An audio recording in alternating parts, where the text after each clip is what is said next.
As the gaming industry matures, remasters and remakes of classic games become more and more viable. Sometimes we get improved versions of beloved classics like Mass Effect, and sometimes we get revivals of under-the-radar releases that maybe more people should have played way back when. THQ Nordic has been the champion of this in recent years as its parent company continues to vacuum up forgotten IP. Enter Destroy All Humans from 2005. This Sandbox action-adventure franchise has been dormant for over a decade, but the original has become a cult classic despite mediocre review scores. Sales of this remaster have somehow exceeded expectations, and it's just been added to Game Pass Galaxy, where it can find new humans to destroy. Let's find out if Destroy All Humans is a Game Pass or a game fail. Suburb!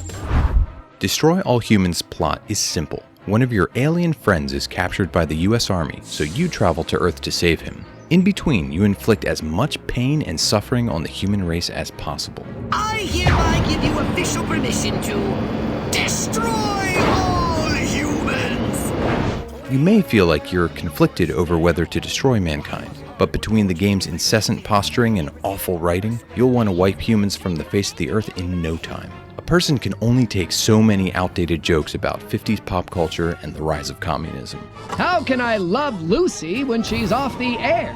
As it turns out, aliens are very crafty when it comes to destruction. Guns, telekinesis, mind control, mobility, and more are there to help. Then there's your flying saucer, which has its own set of capabilities. It feels great tossing cows around like frisbees or zapping buildings into dust, but the game borders on being bloated. When you are using every button and D-pad direction for important actions, it might be smart to dial things back a bit. Nice shooting, Crypto!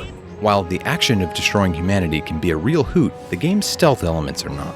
Your little alien pal has the ability to mimic humans. It works well as an alternative to going in blasters blazing, but some segments of the game force you to use it. Here you must find a very specific human to clone, and the game does a poor job of pointing out exactly which one. Crypto!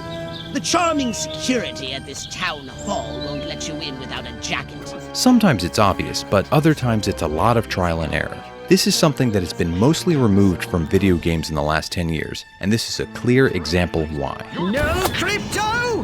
Now the humans know you're here! Back to the mothership with you! For a 2005 game, there's a surprising amount of meat to each of the 6 sandbox levels. Each one is surprisingly large and includes multiple short missions to accomplish. Even once you've moved on, you can come back and explore to find hidden drones, complete challenges for currency to upgrade your abilities, or just run around having fun playing the game like it's a toy. This is when Destroy All Humans fires on all cylinders.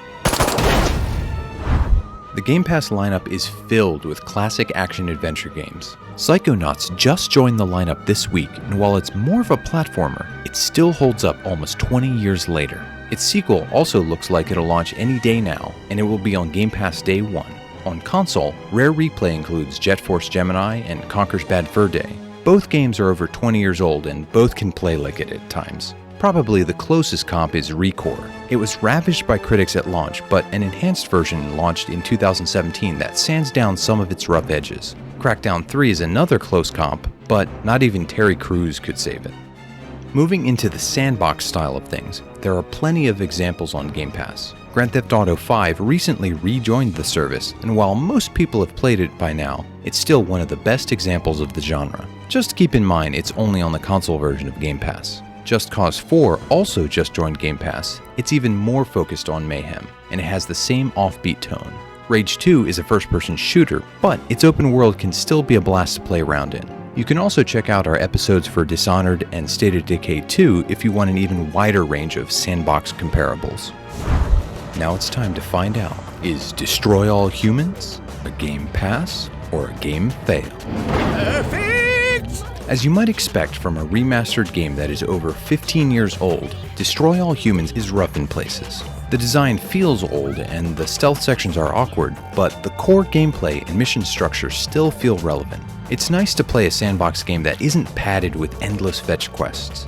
It focuses on a tight core of missions, and it's better for it. Even when compared with modern open-world games, it still holds up. This remaster has had a lot of time and love put into it. Couple that with the strong base to work from, and Destroy All Humans gets a Game Pass. Next week, we return to the full list, and the randomizer selects Final Fantasy XII.